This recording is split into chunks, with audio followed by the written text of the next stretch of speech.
Welcome to a dialogue on accountability in the digital age.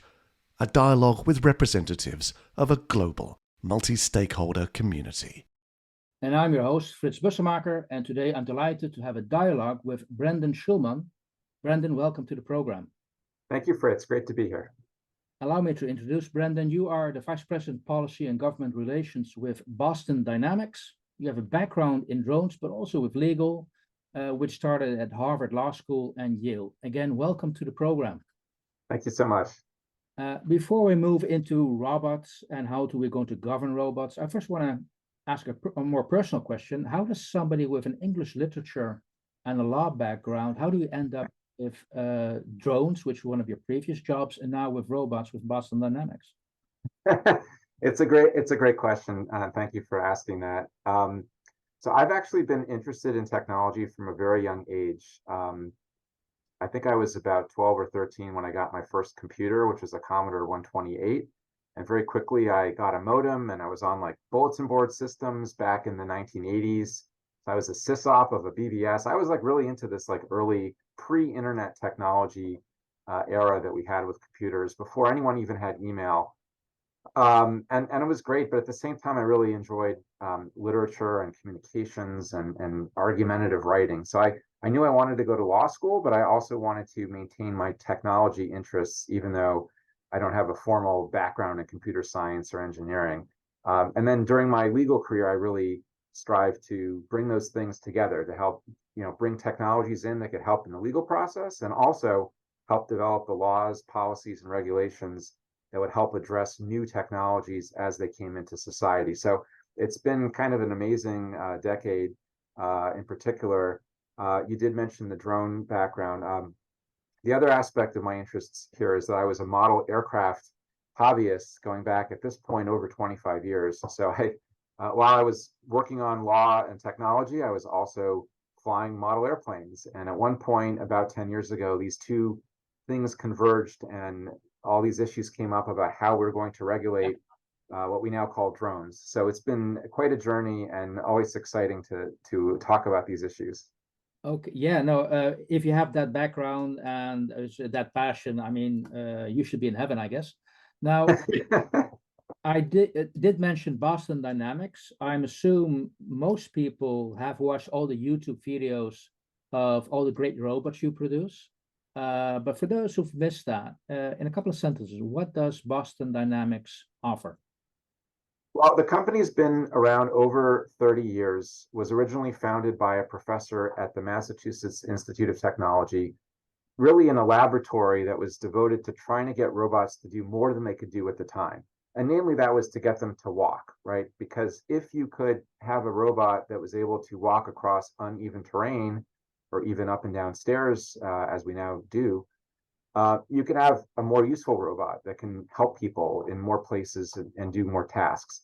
So really the mission of the company from the beginning, as an early academic project, really among professors and students, was to build robots that could help humanity by making them more useful. Got it. And one of the questions, when I look at those videos, I see dancing robots. What's the serious relevance for having dancing robots other than creating great videos? People love the dancing robot videos. They're a lot of fun. They go viral. I think they're useful at socializing the technology to people who otherwise would have no reason to think about or learn about robot capabilities. But the dancing videos actually do serve an important research purpose, which is it helps us figure out how can we make the robots more agile and reliable in terms of movement and balance. So when you see some of the more recent videos of robots even doing parkour, dancing, jumping, throwing things, at some point those are useful motions for a robot to do in an industrial or public safety application. So there's the fun aspect, Yeah. And then there's the actual research value. Okay, because I was also, I mean, I understand the research value, but I always think as for the audience, we both met at ITU's AI for Good in Geneva, July 6th and 7th this year. And there was an abundance of humanoid robots. I was thinking it's the largest gathering in the world of robots, including, you could say, your Spot dog robot.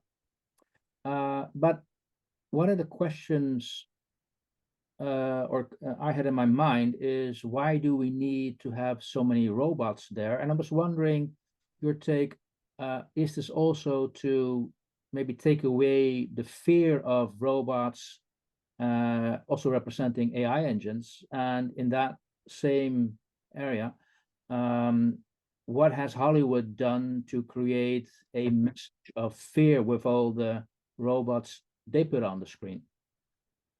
Yeah, I think it was brilliant to bring together the AI topic and the robots. In part because AI means a lot of different things to different people. It's a very abstract kind of technology. It's mostly software. But robots are very physical, and you can interact with them on a very personal level. Everything that was a great summit. There was everything from the humanoid robots to those therapy robots that were cute and you could pet them, and then of course Spot, which is mostly an industrial robot that can also dance. I think the value of that is envisioning a future where when you're talking about AI for good, helping with the UN Sustainable Development Goals, that's not just a software data analysis type of technology. That is also a physical technology that can help with industrial applications and energy and agriculture and warehouse movement of goods, all kinds of physical labor tasks that are either hard or literally that injure people all the time, and also to have robots that interact with people in a more social way. So I see a future where the AI and the robots are coming together, and it's really smart to be talking about that in the same context in Geneva. Yes, Hollywood has done decades of decades of damage to the robotics reputation.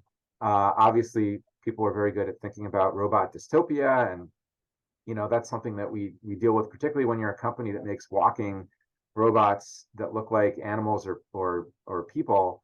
You can't help but think about Terminator and Black Mirror and Exactly. other Hollywood depictions of robots, typically as enemies of humanity. And so that really is part of the I think the purpose of bringing the robots out to a conference with thousands of people and also online is to educate people, including lawmakers and public government thought leaders around the world. What do these technologies actually do?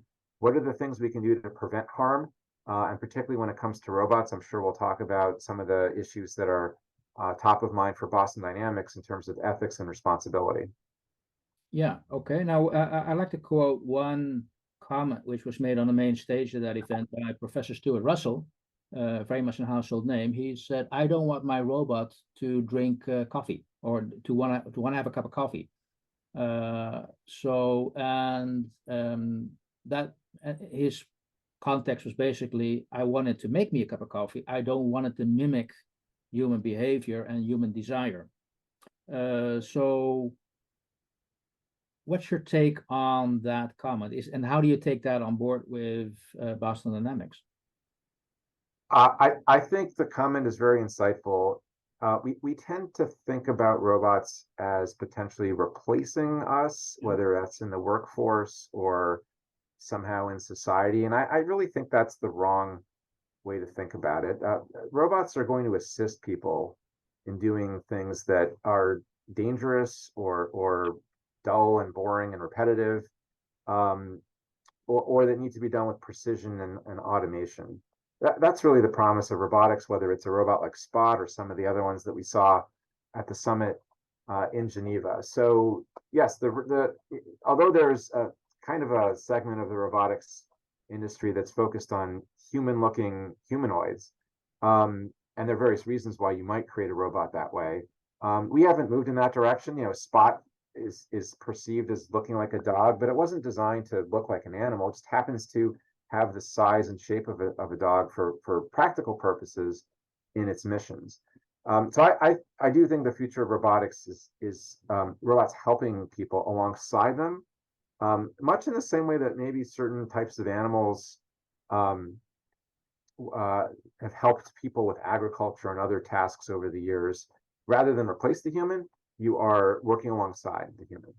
Okay, so augmented technology rather than replace technology replacing that. Yes, and unless the only reason you'd want a robot to drink a cup of coffee is if it were maybe a social companion robot and you wanted to share that cup of coffee, in which case you have moved to an era in which the robot is very socially accepted and welcome in that context. And I don't I don't think we're there yet. I also don't know what that robot would look like. Do you really want the robot to look humanoid like a person? Those are some really fascinating questions that I think people felt, when you're in person interacting. Yeah. I went around to all the humanoid robots at the summit and I asked them, would you like a robot dog as a companion? And they all said, yes, I would love to have Yeah. a robot dog. So they were giving kind of a human type response. But you knew they weren't human, and that was important. Are we going to really want a future in which the robots are doing human activities? And if so, what's the purpose? It could be novelty, but it might also serve an important emotional or social role in certain types of contexts. And I think it's exciting to imagine that, but we're a long way from reaching that point of social comfort. We're a long way to maybe have like a Turing test version of not be able to recognize a robot as a robot. Long time away. But if you look at what the discussion is taking place right now, I'm just looking at your own website, Boston Dynamics, where you say you actually in the sales agreement demand not to weaponize the robot. I can understand where that comes from, but why is it in there, and is that self-imposed? What do you feel a government or an international organization should do, and how do you actually ensure that people will live up to the agreement? Yeah, that's a really important ethics principle that we have, and we've included that in our sales terms and conditions from the beginning of our spot sales. It's really important that these robots are understood to be created and exist to help people. And so there's really, I would say, two reasons why that restriction is in our contracts. And it's not just the weaponization. It also says you're not permitted to use the robot to harm or intimidate any person or animal. So we just don't want the robot to be used in a way that's harmful or intimidating to people.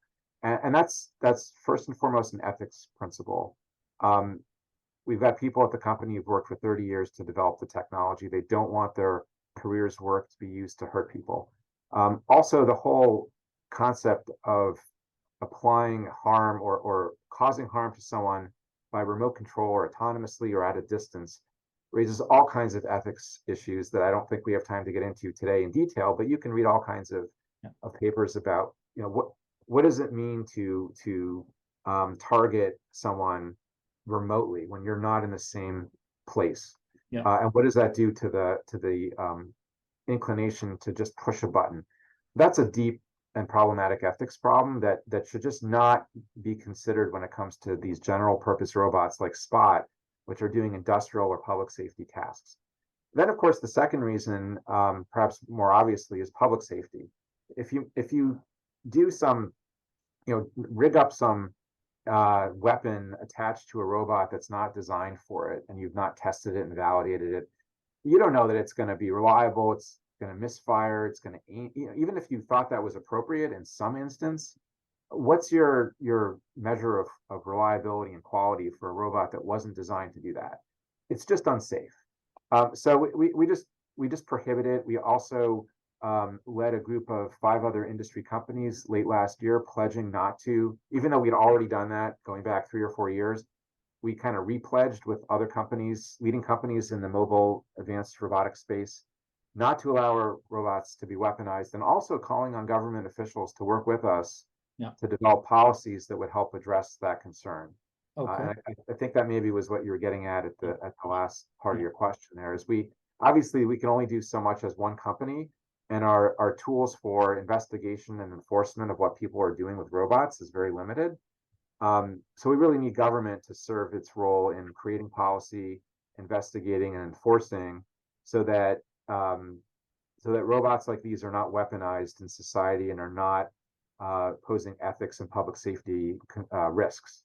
Okay, can you comment on to what extent is government and international institutes open to that call for a dialogue and help organize this? Are they lagging? Are they proactive? What's your take on that? Yeah, so great question. We're just starting out, Yeah. and most of the focus of this work for myself has been in the United States, simply because that's where we're based. Yeah.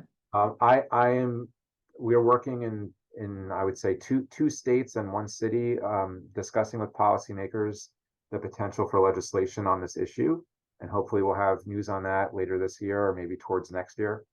And the reception is very good.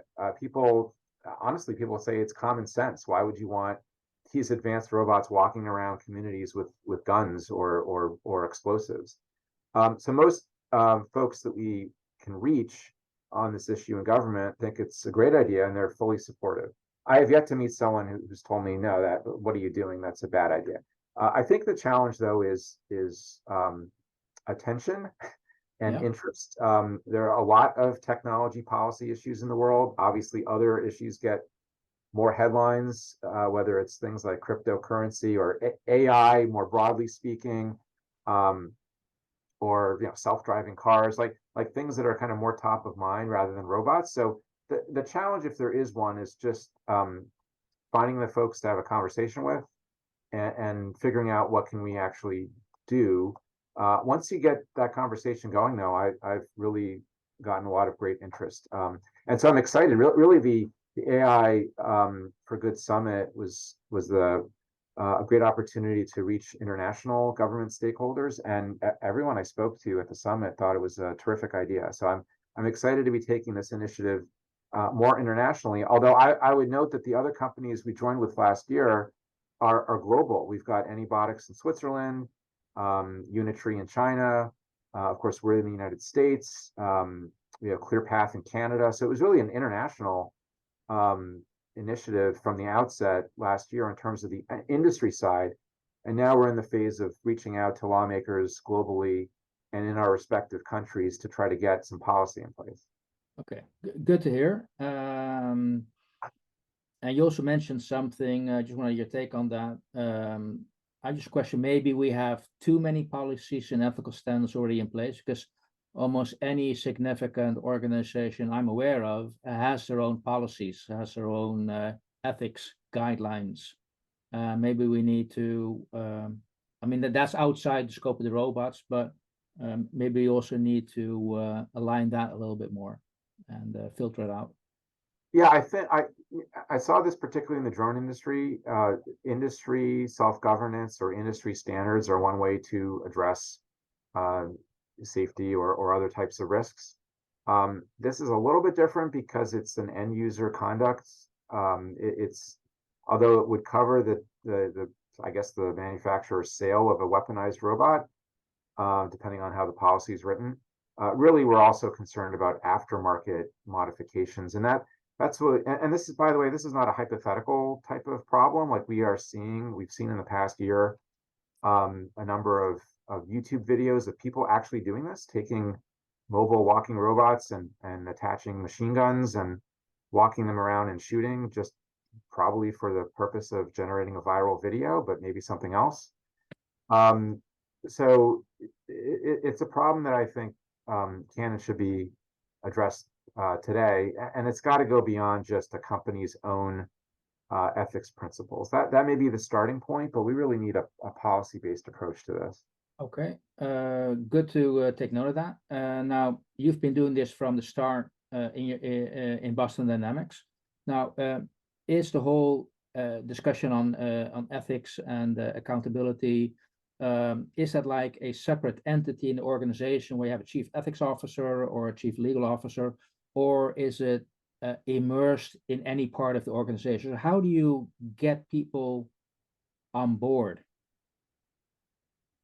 At our company, it was very organic. People really cared about this issue, and as the company has grown, we now have 700 people. But when I joined the company 2 years ago, it was around 450.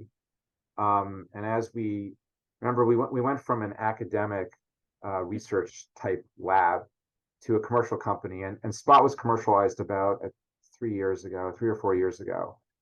So the company has become more global and external facing. And so different functions have been added, whether it's marketing and sales and that kind of stuff. And one of the functions added was government relations and policy, namely me. So I've been very active doing this type of work in the drone industry um, for about a decade. And so the fit was very good in terms of something new for me to work on. That was also exciting and I think productive, but also the timing was right for a company that was becoming very visible. The products were out there. We're now at a point where there are over 1,000 spot robots out in the world doing all kinds of useful things. So that this type of robot is really now scaling, and we've got other companies like the ones on our letter, Agility, um, and Anybotics. Like, it's not just us. Like, this is a real thing.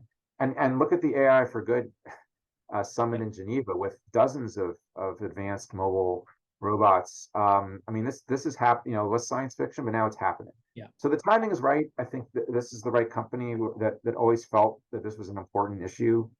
And as we've seen the reaction of our robots being deployed in communities, we've learned things, right? We've seen communities respond with concern, in some cases with appreciation, particularly when the robot's used in public safety applications by police departments. There have been concerns about, what is this robot really here to do? Is it surveillance? Is it weaponization? Is it something that I should worry about? And it's not.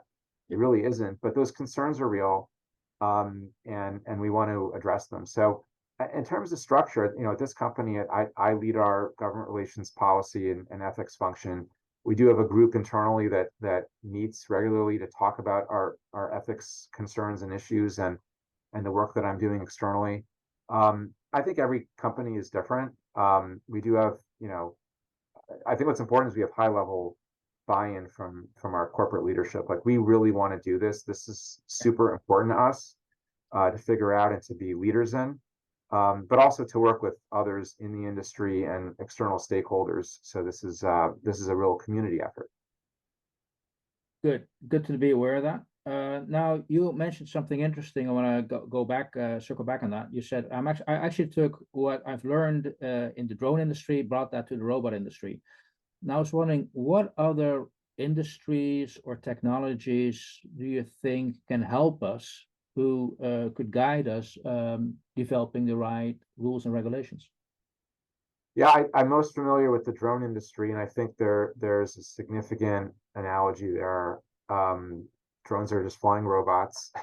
But most of my time in that field involved aviation safety, Okay. because you obviously don't want drones hitting other aircraft. But there were substantial concerns about surveillance and privacy, about safety of people on the ground, and lots of lessons that I learned, and I think that industry learned, in terms of working with community stakeholders to help address it. I was at DJI, which is the largest manufacturer of consumer and commercial drones in the world. So had an amazing opportunity to really go anywhere and talk to government leaders about their concerns and to help address them. So some of the things we did at that company and that I led were technology features. Could we prevent drones from even flying near airports by implementing geofencing? And we did. And then we expanded that to nuclear power plants and prisons and other places where drones really shouldn't be flying without authorization. And then a big concern about, or in the industry about drones was accountability, really, to your theme in what you're working on, is how do we ensure accountability for people who are flying the drones, Yeah. and potentially doing things they shouldn't. And so there was this years-long effort on remote identification, which was kind of, think of it as license plates for drones. How do you identify, you see a drone flying around, how do you know who's flying it? And how do you report that or hold that person accountable if they've done something wrong? And so we spent years on remote identification, including on advisory committees. And then for my part, I said, let's just, hey, DJI, let's just do this. We're going to release a solution, provide it to police and security agencies, and solve the problem today. We did that. At this point, it was 6 years before the government mandates had come into effect. Actually, they're just coming into effect this September, finally, from the FAA in the United States, and the past year or so in Europe and Japan. Okay. So we were ahead of it and solving the problems before the government could. And to me, like that's important also.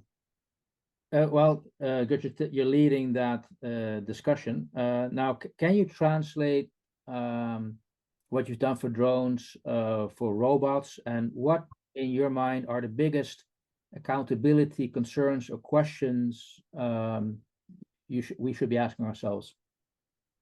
I think some of the issues are similar, like the social acceptance, the education, making sure people understand what these machines are actually going to do and how useful and beneficial they are.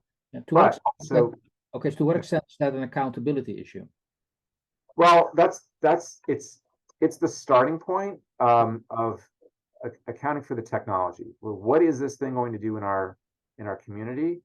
Um, it's an education step. But if you don't know what the machine is supposed to be doing, then how do you know whether to hold it accountable, right? So you have to start with the application. Like, what is this thing all about? That's step one. And then understand, all right, what are the things we don't want this technology doing? What are the kind of red lines, the boundaries, set up the safeguards? That's where policy and regulation comes in. So, for example, drones were not permitted to fly over people because that was a safety risk in case there was a malfunction. It would hit someone on the head. But the industry, in that context, wanted to fly over people because you could do more beneficial things. So if you understand that the technology is beneficial, you're going to want to use it more. But when you use it more, you're exposing people to different risks. So you have to address those risks. For flight over people, the industry came up with a standard for safe operation over people, typically involving parachutes and impact measurements. That was a safety issue, but you could apply that by analogy to robots and say, all right, what are some of the harms we're worried about with robots? I think they are different. They tend to, at least in my mind, they focus on safety in terms of, and ethics in terms of weapons, law enforcement use in terms of surveillance and privacy, and accountability. Whose robot is that? What is it doing? Who's accountable if something goes wrong, either safety or privacy wise? That's important. So you've got that part of it also. And then I think the AI aspect that's coming in, like as the machines become more aware of their environment, interacting with people, do we have the same concerns about bias and reliability that we're seeing on the software side of AI? That's different from drones because drones are mostly just flying above people and not interacting with them. So we've got some similarities and we have some differences. Okay, so when you talk about accountability on a robot, you mentioned ownership of the robot is key, is important. You also touched on AI. Now, one of the AI discussions taking place is about we need transparency. So we need to have explainable algorithms. What's your take if somebody would say, well, actually, I would like to know how your algorithm works, how it makes decisions, make sure it's not biased. What's your reply? I think when it comes to how a robot operates, there's some similarities and differences in that respect, because the robot is not analyzing, personal or social data in order to produce an outcome such as an employment decision or a targeted policing, let's say. The robot's technology, let's take Spot, for example. The AI, the intelligence in Spot, is what we call athletic intelligence. Spot understands how to navigate the world. You tell Spot to go in that direction, and if there's uneven terrain or a set of stairs or an obstacle, Spot will figure out how to get around it or over it, how to open a door, how to walk up and down stairs. So the AI, so to speak, in a robot like Spot is navigational or athletic intelligence. Okay. I could be wrong, and I'd love to learn more about this. I don't think that there's as much interest in understanding how algorithms work for like physical movement of a robot. And so like that's not the type of concern, right? Yeah, I understand that part. When it just is a matter of using that technology to make sure that a robot is allowed to walk. And that's the same like a human body works. We don't constantly think about walking. It's just something we do or capable of doing. Right. as mentioned, you also said that, okay, you see with AI for good, we're merging AI and robots. So I can imagine, and if I can imagine it, more people maybe, okay, we're going to merge to do much more. That is not just about the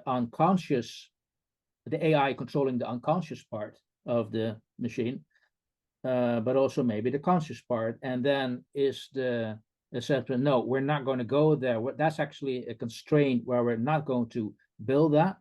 Or when we do build it, how are we then going to deal with the merging of those technologies?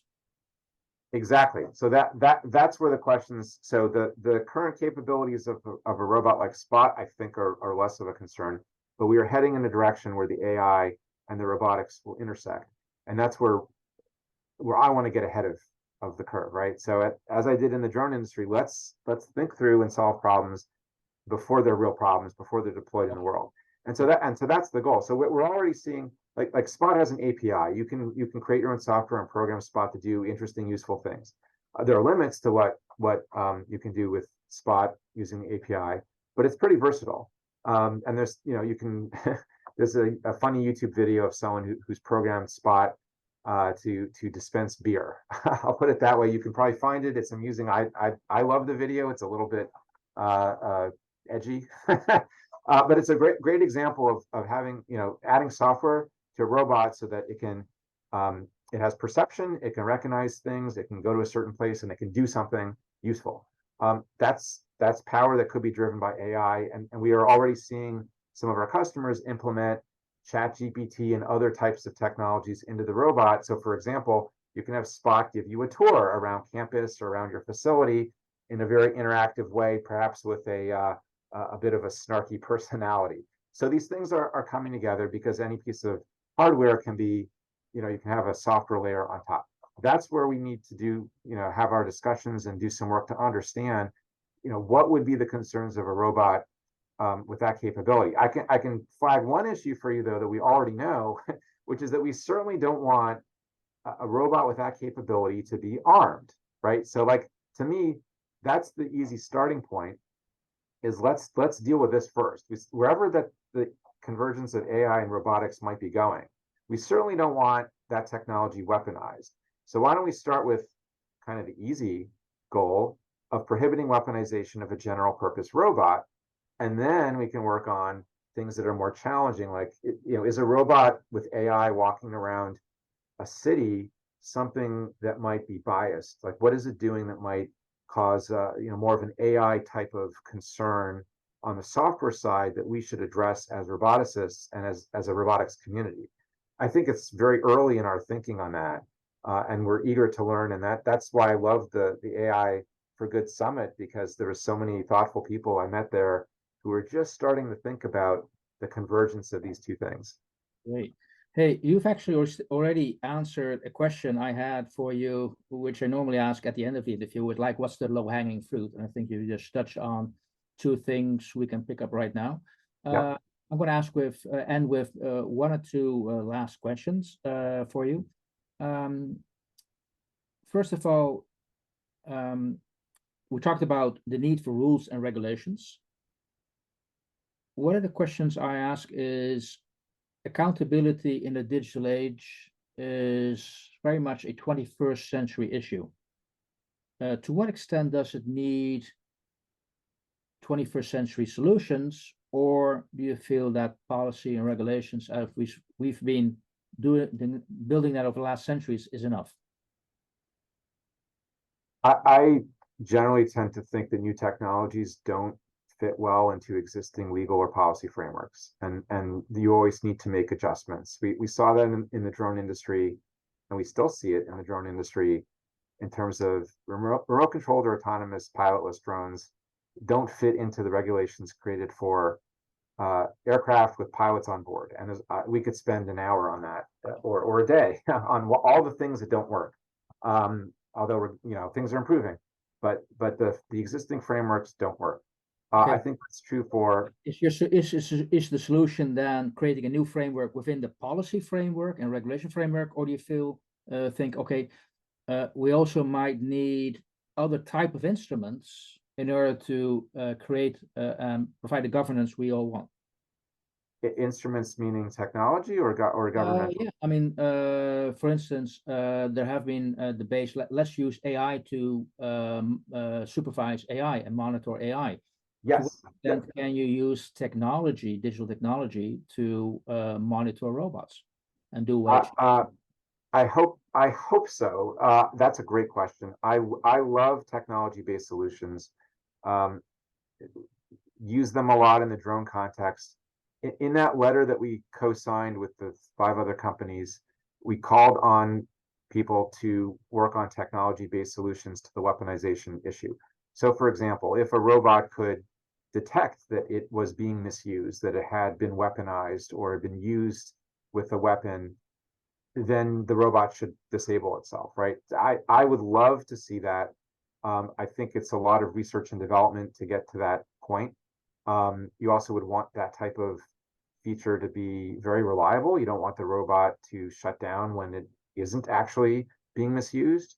But I would love that. I actually do strongly believe that problems and concerns raised by technology can and should be solved by technology as well. And I've seen many examples of that in the drone industry where I spent a decade.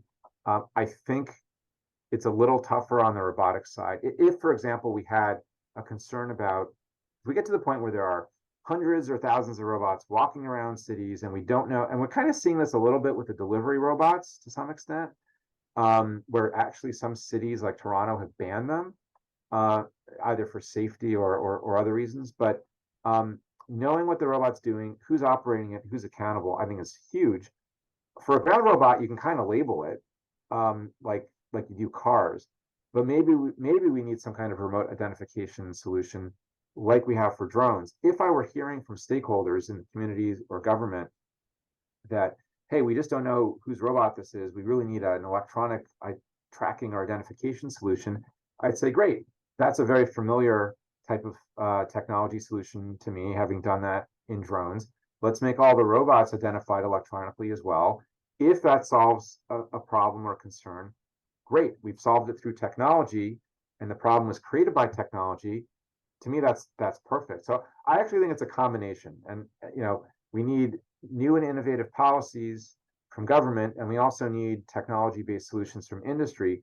But the only way you get the right ones is if you also are talking to the affected stakeholders, the communities, the folks who are going to be impacted negatively by these technologies, and also those who are going to benefit, because you don't want to create so much of a solution or an overly expensive one that now it's cost prohibitive to use a drone or a robot because half of my cost is in compliance. So you have to reach the right balance, and that takes time and discussions and stakeholder committees and working groups.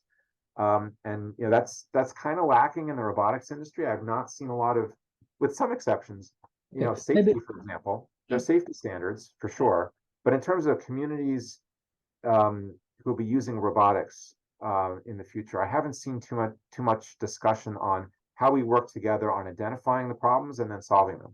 Okay, Brendan, time is flying, and I really love talking to you about, you could say, robots and the future of robots. One final question, maybe in this case, because we want to make certain that the technology we're building together, we can govern it, keep safe, it's becoming accountable. You talked about all the time. Do we have time to fix this before it becomes dangerous? Yes, I absolutely. Certainly on the robotics side, we're not even close to being at scale with robots. Okay, so there's like over 1,000 spot robots out there.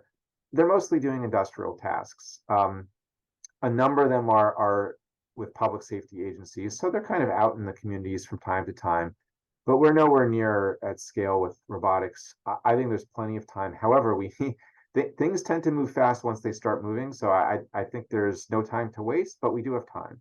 I think, having been at the Geneva conference, there are some other urgent issues that need to be addressed more on the AI side, where there is a convergence with robotics at some point, but maybe not immediately.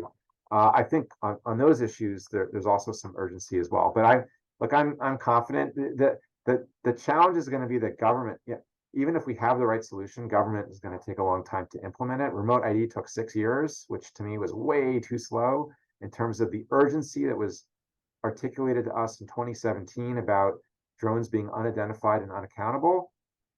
It sounded like an emergency, and then it took 6 years for government to actually implement the policy in the United States. To me, that was too slow. So I would love to move urgently to make sure we stay ahead of it. Good. You've identified a very interesting call for action for the audience. I'm going to end with one extra question, and that's just my own curiosity. SPOT, is that an acronym, or does it mean anything or not? It's not an acronym.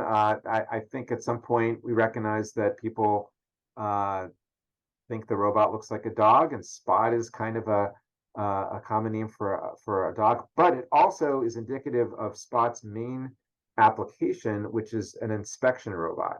So Spot typically, in most of its applications, is walking around a factory or a power plant, inspecting equipment that might be overheating or wearing out, or reading gauges and dials, or monitoring the progress of a construction facility, construction site. So Spot is indicative of what the robot's doing, which is spotting problems and data that's useful to the customer. So it doesn't stand for anything, but the name itself is actually quite relevant to its main mission. Hey, Brandon, thank you so much. This interview was spot on, by the way. Very good. There's all kinds of puns. Don't even get me started about drone puns. You could. Well, again, thank you so much for sharing your insight, what Boston Dynamics doing, how you cope with accountability, and what you feel we should be doing in the near future in managing and governing robots. So thank you so much. Thank you, Fritz. I enjoyed it.